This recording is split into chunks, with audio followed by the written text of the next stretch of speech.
The head of Israel's Jewish agency, the body responsible for absorbing new immigrants, says he predicts a 400% increase next year in the number of Jews coming to Israel from Ukraine. Natan Sharansky, himself from Ukraine's war-torn east, said many of the people he spoke to were postponing the decision as long as they could, but that hasn't stopped immigration to Israel from reaching a record high. CCTV's Roee Ruttenberg explains. Just a few months ago, the women of this family gathered in a kitchen in Donetsk, in eastern Ukraine, as war raged on outside. Now they're in northern Israel, in the new home they share. They are 4 generations of Jews who fled the only lives they knew for the same reason.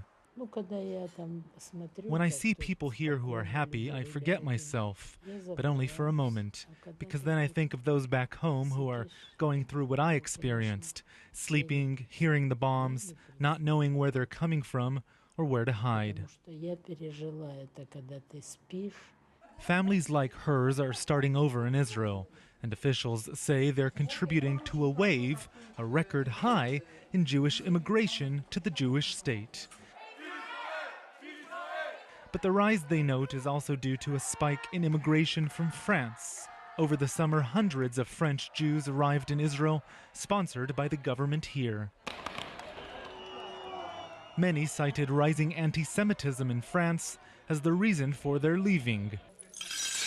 Scenes like this, windows of Jewish-owned shops in Paris smashed, were ingrained in the back of their minds.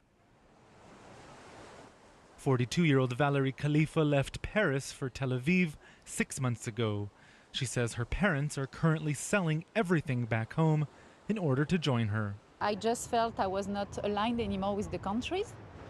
A lot of hate as a Jewish woman, a lot of trouble.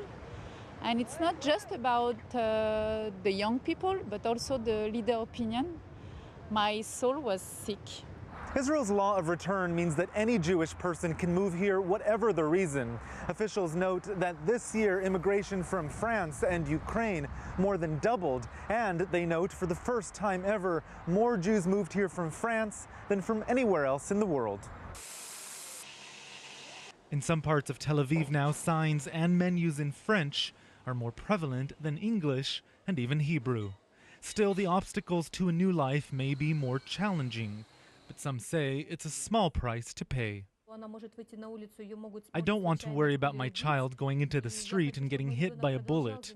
I want her to play sports and to study, and to have a bright future, the one she deserves. And that's why we came to Israel. She says she misses Ukraine. They all do. But now they picture their lives here, and they try not to look back. Roee, Ruttenberg, CCTV in northern Israel.